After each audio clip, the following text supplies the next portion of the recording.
Good morning student. आज अपने first year का ये वीडियो लेक्चर बना रहे हैं। इसमें एम्प्लॉयबिलिटी स्किल की अपने प्रश्नोत्तरी सीरीज कर रहे थे। प्रश्नोत्तरी के अंदर अपने 5 चैप्टर करने थे। छठा चैप्टर है आपके गुणवत्ता औजार। गुणवत्ता औजार यानी क्वालिटी। गुणवत्ता का मतलब क्या हो गया? Quality. Quality tools, quality skill, ये आपके इसके अंतर्गत चैप्टर का नाम है, क्वालिटी टूल एंड स्किल। तो गुणवत्ता से क्या तात्पर्य है? गुणवत्ता को क्या कहते हैं? गुणवत्ता का अर्थ क्या है? गुणवत्ता की क्या परिभाषा है? जो निर्मित वस्तु के गुण हैं, यानी जो वस्तु आपने बनाई है उसके जो गुण हैं, गुण यानी उसकी विशेषताएं जो है, वो उस वस्तु को खरीदने वाले व्यक्ति यानी उपभोक्ता, वस्तु को जो उपभोग करता है उसे क्या कहते हैं? उपभोक्ता की आवश्यकताओं की पूर्ति करता है। वस्तु के गुण उपभोक्ता की किसकी पूर्ति करता है? आवश्यकता। वस्तु क्यों खरीदी जाती है? क्योंकि वस्तु की आवश्यकता होती है। तो उस आवश्यकता की पूर्ति जिस वस्तु के गुणों से हो जाती है वो वस्तु क्या मानी जाती है?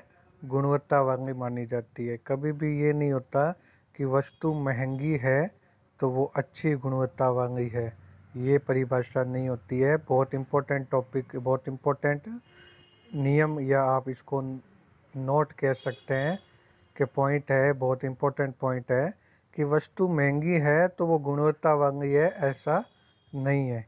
वस्तु यदि उपभोक्ता की आवश्यकताओं की पूर्ति कर दे तो वो वस्तु क्या कहलाती है?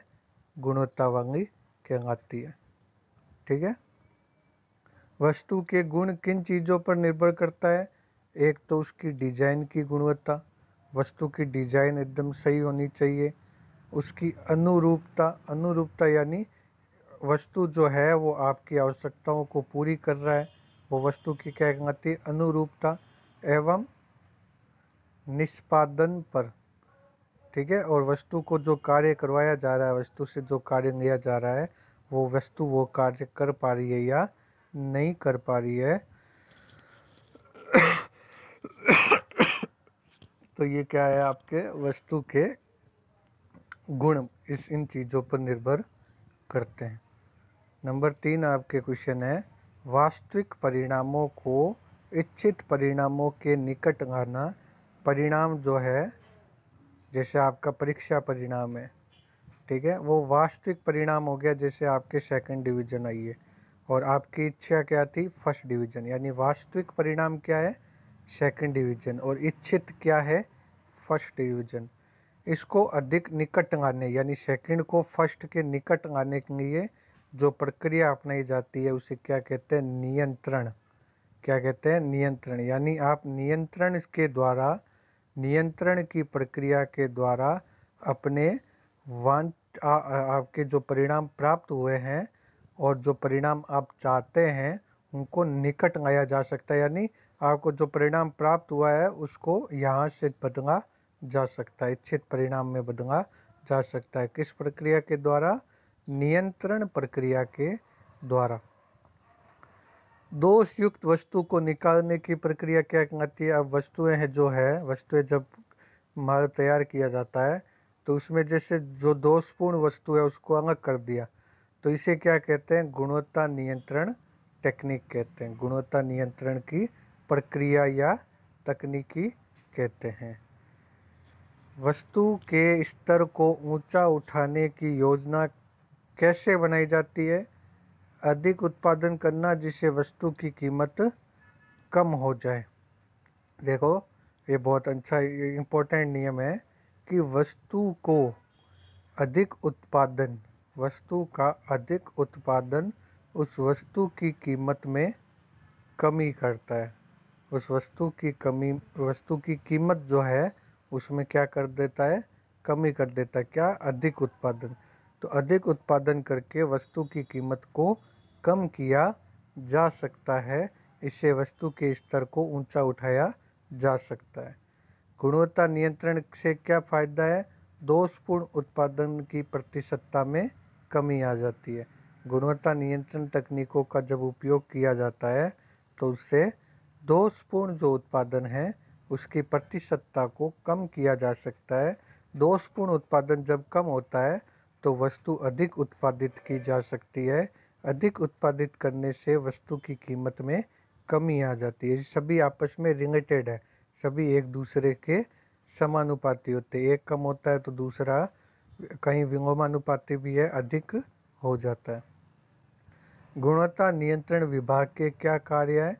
अब हर एक डिपार्टमेंट जो होता है उसमें एक गुणवत्ता नियंत्रण का डिपार्टमेंट होना चाहिए। जो उस डिपार्टमेंट का क्या काम होगा कि गुणवत्ता स्तर के नीचे गिरने के कारण की खोज करना। यदि गुणवत्ता का स्तर नीचे गिर रहा है तो उसके क्या कारण है उसकी खोज करना, फिर इन कारणों को दूर करना और उसके दायित्व का निर्धारण करना। यानी गुणवत्ता नीचे गिरी है तो उसके कारण क्या है, उनको दूर कैसे किया जाए, और ये गुणवत्ता के नीचे गिरने के किस किस का दायित्व है उसको निर्धारित किया जाए। ये सभी किसके काम है? गुणवत्ता नियंत्रण विभाग के कार्य हैं।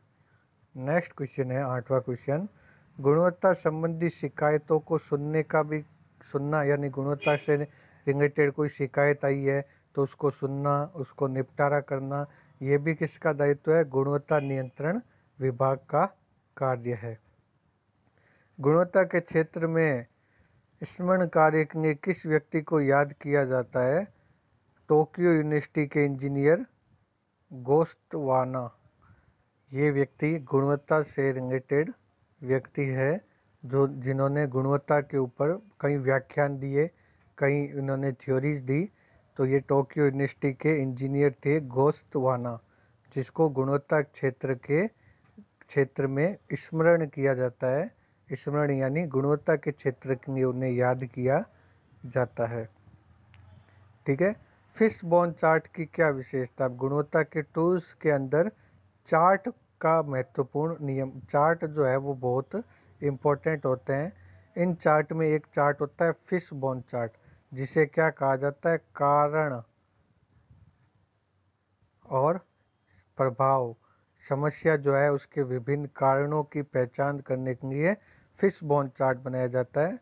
जो कि ये फिशबोन क्यों कहते हैं? ये इस तरीके का चार्ट बनता है, यहाँ पे समस्या और ये यहाँ पे इसका कारण लिखा जाता है। तो ये फिशबोन की तरह, यानी मछली की जो हड्डियाँ होती है वो इसी तरीके से होती है, आपके इस तरीके से होती है। तो इसीलिए इसको क्या कहते हैं? फिशबोन चार्ट या कॉज एंड इफेक्ट चार्ट भी कहते हैं अंग्रेजी में। कॉज का मतलब कारण, इफेक्ट यानी प्रभाव, समस्या और उसके प्रभाव, विभिन्न कारण या प्रभाव जो है उसकी पहचान करने के लिए फिशबोन चार्ट का उपयोग किया जाता है। अगला चार्ट है आपका कंट्रोल चार्ट। ये सबसे इम्पोर्टेंट चार्ट है फिशबोन चार्ट, इसके ऊपर ही क्वेश्चन पूछा जाता है। फिशबोन चार्ट का दूसरा नाम क्या है? कॉज और इफेक्ट या समस्या और विभिन्न कारण चार्ट इसको भी कहा जाता है। तो कंट्रोल चार्ट क्या करता है? ये आपकी उच्चतम सीमा, निम्नतम सीमा और मध्य मान को परिभाषित करता है। तो ये जैसे इसको मध्य मान लिया जाता है, जैसे 10 मध्य मान है। सोमवार को 12 वस्तुओं का उत्पादन हुआ, ठीक है। मंगलवार को 10 वस्तुओं का उत्पादन हुआ तो ये यहीं पे आएगा, यहीं पे पॉइंट बनेगा। अगले दिन जो है वो 8 वस्तुओं का उत्पादन हुआ तो यहीं पे पॉइंट बनेगा। तो ये इस तरीके से चार्ट बनता है। ये इसका मध्यमान होता है और ये इसकी उच्चतम सीमाएं होती है और यहाँ पे इसकी निम्नतम सीमाएं आती है। यानी कंट्रोल बताता है ये कि कोई वस्तु जो है वो कितने कंट्रोल में कार्य कर रही है। मशीन का भी कंट्रोल चार्ट बनाया जा सकता है, ठीक है ना। किसी भी आंकड़ों का कंट्रोल चार्ट बनाया जा सकता है जो कि मध्य मान के ऊपर निर्धारित होता है। यानी मध्य मान से कितना ऊपर जा रहा है और कितना नीचे आ रहा है, तो इसे क्या कहते हैं? कंट्रोल चार्ट कहते हैं। यदि मध्यमान से नीचे चल रहा है तो उसे ऊपर उठाया जाता है, और यदि ऊपर चल रहा है तो कभी कभी कोई चीज़, प्रक्रियाएं जो होती है वो ज़्यादा ऊपर नहीं रहनी चाहिए, तो उनको कंट्रोल किया जाता है इनकी सहायता से। परेटो चार्ट का क्या कार्य है? गुणवत्ता केंद्रित क्षेत्रों की पहचान करने के लिए गुणवत्ता के केंद्र की क्षेत्र जो है यानी गुणवत्ता किन किन कारणों से या किन किन के कारण उनकी ऊपर नीचे हो रही है, उनकी पहचान करना परेटो चार्ट के द्वारा किया जाता है। तो 3-4 चार्ट हैं, इनको आप ध्यान से रखना, ध्यान से याद करना, इनके ऊपर ज़्यादा क्वेश्चन आ सकते हैं। नेक्स्ट क्वेश्चन है आपके, हाउस कीपिंग को अन्य नाम क्या का पहचान दी जाती है। हाउस कीपिंग का मतलब है वस्तु सूची नियंत्रण। हाउस कीपिंग के अंतर्गत क्या आता है, वस्तु की सूची का नियंत्रण करना हाउस कीपिंग के अंतर्गत आता है। हाउस कीपिंग के क्या भाग है, सॉर्ट, रीअरेंज, ठीक है, क्लीन अप, मेंटेन और डिसिप्लिन। तो सबसे पहले हाउसकीपिंग के अंतर्गत क्या किया जाता है, ये प्रक्रिया जो है आपके कहीं पे भी अपनाई जा सकती है। हाउसकीपिंग का मतलब साफ सुथरा रखना, वस्तु का नियंत्रण करना, वस्तुओं पे नियंत्रण करना। तो सॉर्टिंग करना सबसे पहले किया जाता है। सॉर्टिंग करने का अर्थ क्या है कि आपके जो जहाँ पे कार्य क्षेत्र है वहाँ पे आवश्यक वस्तुओं को रखना और अनावश्यक वस्तुओं को हटा देना क्या कहलाता है, सॉर्टिंग करता है। तो सॉर्टिंग में अनावश्यक वस्तुओं को अलग कर दिया जाता है और आवश्यक वस्तुओं को रखा जाता है, फिर उनको रीअरेंज किया जाता है। सॉर्टिंग करने के बाद क्या किया जाता है, रीअरेंज, यानी जो जो वस्तुएं काम की है उन्हें अपनी जगह पर रखना क्या कहलाता है, रीअरेंज। क्योंकि जब अनावश्यक वस्तुओं को हटा दिया जाता है तो वस्तु इधर उधर रह जाती है। आज जो काम की वस्तुएं हैं वो कहीं और डब्बे में, कुछ और डब्बे में रह जाती है। तो उनको अपनी कार्य क्षेत्र के अनुसार रीअरेंज करना, फिर क्लीनअप करना, यानी उन वस्तुओं को साफ़ सुथरा रखना या कार्य क्षेत्र को साफ़ सुथरा रखना। उसके बाद जो स्थिति प्राप्त की है आपने इन 3 स्टेप से, उसको मेंटेन रखना। और फिर उसके बाद डिसिप्लिन का अर्थ हो गया आपके कि उनके लिए जिम्मेदारियां प्रदान करना कि कौन सा व्यक्ति किस कार्य में जिम्मेवार है। क्रेजन, KAIZEN, क्रेजन का क्या अर्थ है, क्रेजन का अर्थ है, कई का मतलब है सुधार, सुधार करना या परिवर्तन करना। ठीक है, परिवर्तन ध्यान रखो, इसको सुधार नहीं याद रखे। कई का मतलब क्या हो गया, परिवर्तन। 2 शब्दों से मिलकर बना है क्रेजन, एक तो कई और जन। जन का मतलब है अच्छे के लिए। अच्छे के लिए कोई परिवर्तन करना क्या कहलाती है प्रक्रिया, क्रेजन की प्रक्रिया कहलाती है। क्रेजन जो शब्द है वो आपका जापानी शब्द है। क्रेजन क्या सा शब्द है आपका, जापानी शब्द है। ये गुणवत्ता का जो चैप्टर है आपके, ये अधिकतर जो इसकी अवधारणाएं हैं वो जापान से ली गई है। जापान जो है वो गुणवत्ता के क्षेत्र में सबसे ज़्यादा डेवलप या सबसे ज़्यादा थ्योरी वाला या सबसे ज़्यादा उसको अपनाने वाला देश है। तो जापान के एक शब्द है क्रेजन। क्रेजन का अर्थ होता है अच्छे के लिए परिवर्तन करना, जो 2 शब्दों से मिलकर बना है, कई और जन। कई का मतलब परिवर्तन, जेड का मतलब अच्छे के लिए परिवर्तन। क्रेजन की प्रक्रिया क्या दर्शाती है, सतत सुधार प्रक्रिया दर्शाती है। क्रेजन क्या दर्शाता है, सतत सुधार। और सतत सुधार का मतलब क्या होता है, जो सुधार की प्रक्रिया है वो सतत प्रक्रिया यानी हमेशा चलने वाली, कभी भी सुधार खत्म नहीं होता है।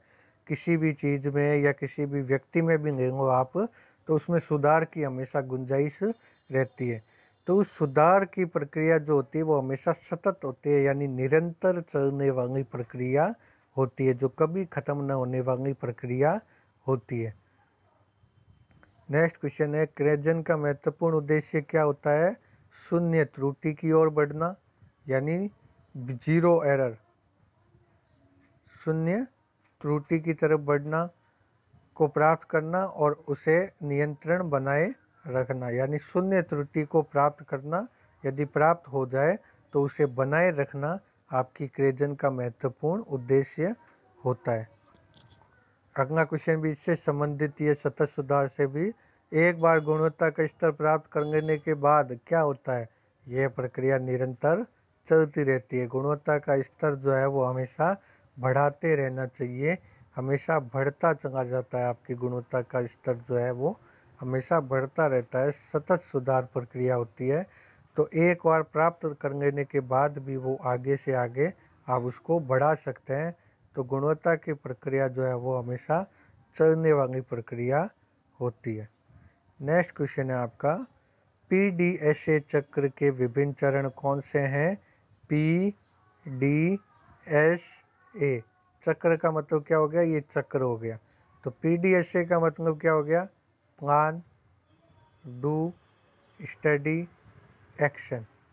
ठीक है, प्लान, डू, चेक भी होता है स्टडी की जगह, कभी कभी इसको क्या लिखा जाता है? चेक भी लिखा जाता है किताबों में। प्लान, डू, चेक और एक्शन। तो जब भी PDSA चक्र क्या कहलाता है कि सबसे पहले कोई भी प्रक्रिया के लिए आप प्लान बनाते हैं, ठीक है, उस प्लान के अनुसार आप कार्य करते हैं यानी डू करते हैं। उसके बाद उसको चेक करते हैं कि आपने जो प्लान बनाया है वो जिस कार्य के लिए बनाया है वो कार्य पूरी तरीके से गुणवत्ता युक्त चल रहा है या नहीं चल रहा है। यदि वो गुणवत्ता यानी चेक भी इसीलिए कहते हैं, यानी चेकिंग करना, उसको स्टडी करना, चेक करके देखना जो प्लान बनाया है, जिसने प्लान बनाया है, जो काम कर रहे हैं अपने, वो उस प्लान के आधार पर चल रहा है या नहीं चल रहा है। यदि नहीं चल रहा होता है तो लास्ट आपका आता है एक्शन, यानी उसके अनुसार उसके ऊपर एक्शन लिया जाता है, उसको सुधार किया जाता है। तो ये चक्र है जो हमेशा चलता रहता है। चक्र की क्या विशेषता होती है? वो चलती रहती है। तो सबसे पहले प्लान बनाया, स्टडी किया, नहीं प्लान बनाया उसको किया, फिर उसको स्टडी किया, फिर चेक किया, फिर चेक करने आपके एक्शन लेने के बाद वापस उसको प्लान को इफेक्टिव तरीके से किया जाता है, फिर स्टडी की जाती है, फिर उसके ऊपर एक्शन लिया जाता है। तो इस तरीके से चलता रहता है ये चक्र। ये चक्र का अर्थ ही होता है जो निरंतर चलने वाली प्रक्रिया है। विदेशी कंपनियों की प्रतिस्पर्धा में 1989 के अंदर सबसे पहला डेमिंग पुरस्कार। तो डेमिंग जो है वो गुणवत्ता से संबंधित व्यक्ति का नाम है। उन व्यक्ति के नाम के आधार पर डेमिंग पुरस्कार की शुरुआत की गई जापान में। तो इस पुरस्कार को गुणवत्ता के क्षेत्र में दिया जाता है और ये पुरस्कार जो है विदेशी यानी जापान से बाहर की जिस कंपनी को मिला पहला, वो अमेरिका की Florida power and light company को मिला। अब ये क्वेश्चन क्यों महत्वपूर्ण हो गया आपके लिए? क्योंकि आप इलेक्ट्रीशियन के छात्र हो और इलेक्ट्रीशियन की कंपनी को ही ये जो पुरस्कार मिला था, तब ये क्वेश्चन जो है आपके लिए महत्वपूर्ण हो जाता है। कब मिला? 1989 के अंदर विदेशी कंपनी में पहली कंपनी थी जिसे ये पुरस्कार दिया गया। तो इस अभी तक इसकी ये फर्स्ट पार्ट अपने बनाया है। फर्स्ट पार्ट के अंदर इन 20 क्वेश्चनों को आपने किया है। इन 20 क्वेश्चनों को आप अच्छे से उतारोगे और इन्हें याद करोगे। जो ऑनलाइन, जैसे आपको पता है कि 8 जून तक जो है वो आपके लॉकडाउन को बढ़ाया गया है, यानी 8 जून तक आपकी ऑफलाइन क्लास जो है वो नहीं लग सकती। तो ऑनलाइन क्लास के माध्यम से 3-4 दिन थोड़ा किसी कारणवश मैं वीडियो वगैरह नहीं बना पाया। अब निरंतर इनको अपने वापस जारी रखेंगे 8 जून तक। तो आप निरंतर स्टडी करते रहें। ज़्यादा स्टडी नहीं करवाई जा रही है आपको, तो थोड़ी बहुत यदि आप करते रहेंगे तो आगे जो है वो आपका बर्डन नहीं आएगा। तो इन क्वेश्चनों को आप ज़रूर उतारें, इनको याद करें। इस वीडियो को अपने यहीं समाप्त करते हैं।